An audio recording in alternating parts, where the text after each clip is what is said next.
we are going to talk about suicide realm. We are going to talk about the place that people go when they have been the orchestrator of their own death. Now, everyone, as far as I have seen,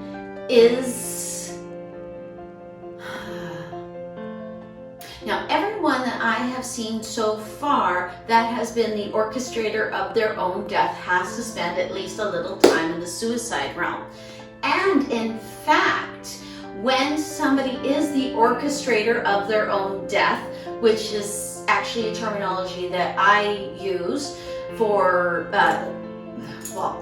obviously to be sensitive to people who are on the other side and people who are sitting across from me, but I also use the term orchestrator of your own death because suicide on the other side has a few different definitions. It obviously has the one that we pertain it to, that to commit suicide is to end your own life. But on the other side, if you smoke your entire life knowing for certain that it is actually going to bring a premature end, that's considered suicide. If you drink to the point of drunkenness and then you get behind the wheel of a vehicle, that is attempted suicide if you don't die from it. That's the way that they think on the other side. We full well know when we do things that could actually end in our own fatality. We are aware of the risk we're taking. So if we actually do something that could end our life, we actually have to go and sit in the suicide realm for a minute or two to figure out why we took that risk, why we took that chance on a gift that was so great. Now, when we talk about the gifts that are so great and who runs the suicide realm, what the devil happens there? Okay, so once I was taken to the suicide realm by someone very close to me who had taken their own life. He showed the actual physical ramifications of what he had done. He also showed me that everyone in the place we were, which looked like a bar, was showing the physical ramifications of what they had done as well. It was a lot like the waiting room in Beetlejuice, in that everyone there was still showing how they had gotten there to me. And I don't know for certain that that is an actuality, but I think that it was shown to me in that way, so that is something that I would know.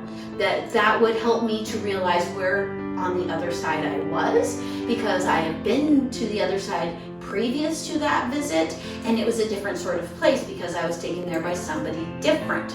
This time being taken to the suicide realm by someone who had actually taken their life helped me to understand where people who take their life go. When someone does go to the suicide realm, they don't have to stay there forever. They stay there until they've come to terms with what they have done. And sometimes they only go boop, boop, and out because the angels, ascended beings, or God's army, whatever you want to call them, let those people know that their suicide, wait for it, was justified. Because it can be. It can be justified if, tread carefully, if mental illness is involved. People who end their lives because they fear for what they would do to others.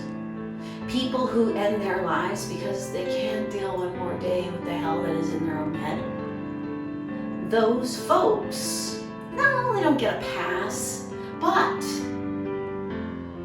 they get more understanding, more empathy, because they weren't given the ability to cope as well with what we have to cope with down here, because it's hard. It's kind of hard down here, but our experience down here is so incredibly up to us. But if we do not have the mental capacity to make it up to us, then you're given a bit of a pass by them, just a little bit.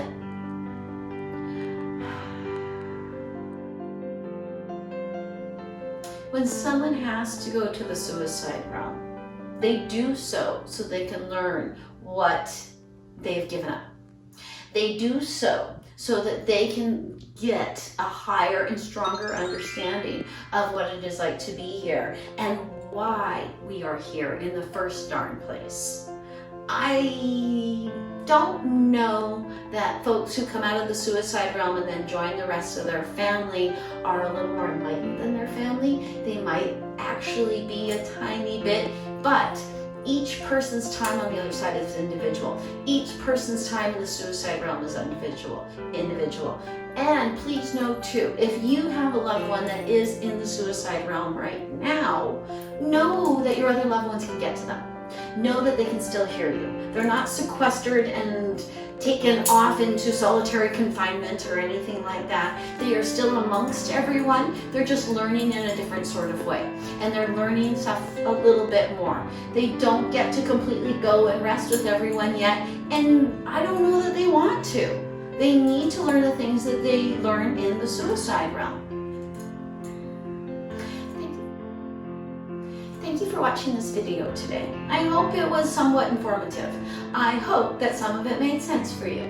If you would like to reach me, you can do so at trinityyogaandspiritualservices.com. trinityyogaandspiritualservices.com. I'm also on Instagram at Bobbi Rowntree, and I'm on Facebook at Bobbi Rowntree Spiritual Medium. I hope you have a lovely, lovely day.